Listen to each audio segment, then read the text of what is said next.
Introducing aPriori. Sam, you've been talking over the past few days with executives across all different industries who've come together to this conference. What do you feel like is their biggest pain point at this moment?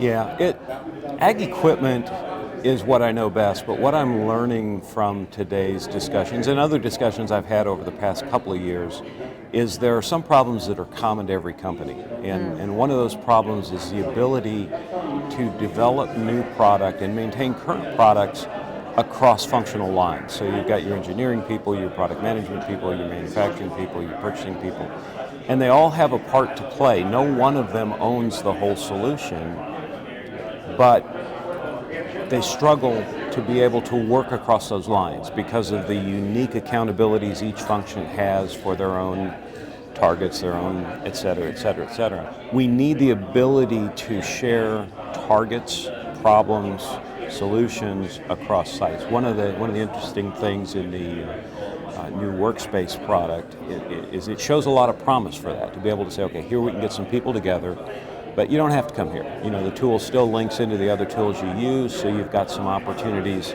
for each function to use it in the way that they're comfortable with and yet come together and have some discussions. I think that's what we've been hearing, that the challenge of siloing is not just the people are siloed in each of their departments, but their technology also tends to be siloed, where design engineering has one particular product that they I have an engineering use. platform and I use that, and the manufacturing guys have a platform which is obviously inferior because it's in manufacturing and it's not going to work in engineering, just like ours doesn't work for them. And not for nothing, there are different versions of the truth going throughout the system. There are different versions of goals, KPIs going through the system, so it's very difficult to align your company teams together even if you want it. So we've learned a lot about how to use tools to collaborate. I think it's going to be interesting to see how that dynamic carries on. You know, now that we're back together, now that we're here face to face, how do we still use different collaboration tools to get the job done and not walk away from what we learned in the last 3 years? How can a solution like aPriori help people react faster or react less and be more strategic? A lot of it is around getting control of the uncontrollable. If you can't control it, at least monitor it, right? So over the last years, we've had a tremendous amount of impact from programs like REACH and RoHS and emissions and climate. These are real needs that need to be reacted to, but I can design a tractor that doesn't address any of those and it'll still plant seeds and plow and do all the other things a tractor does.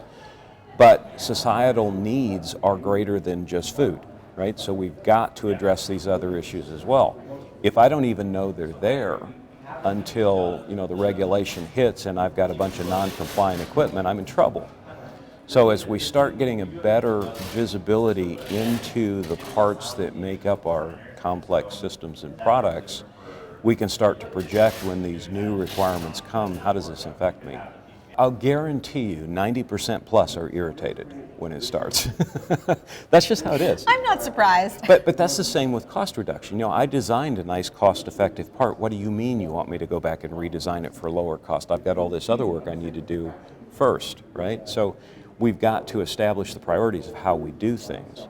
One of the ways to establish those priorities is to say, oh, by the way, when you do that, you're going to free up about another $15 million for investment in new fun toys that you want to create, right? So you got to put it all into the balanced perspective, because nobody goes out and does cost reduction for fun. It's not fun. But that doesn't mean it doesn't have to be. If you get the right goal, and we put in place a team a couple of years ago, we called it product cost optimization because we didn't like cost savings.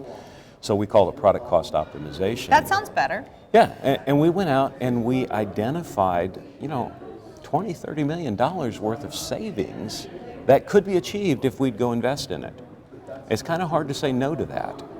aPriori, making profitability and sustainability a reality for a better world.